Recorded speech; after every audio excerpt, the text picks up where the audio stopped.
Autant de priorités de développement telles qu'on a à Madagascar, c'est très très dur de faire. Et que les choix qui se posent, c'est des choix essentiels, c'est de savoir est-ce que vous payez les enseignants ou est-ce que, pour s'assurer qu'à la rentrée scolaire, tous les enfants, peu importe qu'ils soient à Tana ou qu'ils soient à Farafang ou à Majenga ou en pleine campagne, aient un enseignant qui soit là et présent et qu'ils aient un service, ou est-ce qu'on sert 14% de la population à Tana qui aura de l'électricité?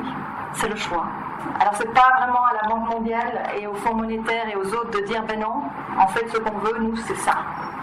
C'est à vous de décider. Mais on a beaucoup de chance je pense d'avoir un ministère des Finances qui fait ses choix et qui privilégie le service de base pour le plus grand nombre des Malgaches plutôt que d'essayer de privilégier un petit nombre à Tana qui a accès à l'électricité.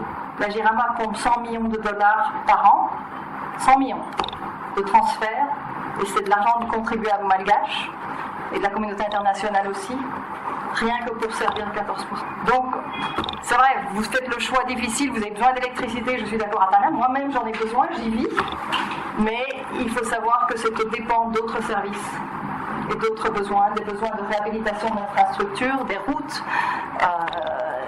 Les paysans aimeraient bien pouvoir envoyer leur riz sur le marché, ils ne peuvent pas parce que la route n'est pas bien longue. Donc c'est tous les problèmes auxquels on fait face pour le moment et de juste se dire, se focaliser juste sur le petit problème de la Jirama, qui est un gros problème, mais se focaliser sur 40 milliards d'arias de la Jirama, je ne pense pas que c'est le point. Le point c'est de savoir comment est-ce qu'on fait des arbitrages à un niveau beaucoup plus généralisé pour le budget.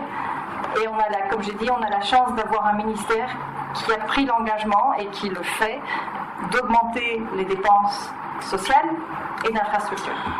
À ce stade-ci, vous avez un budget, je pense, de dépenses d'investissement en infrastructure qui est de 2% du PIB.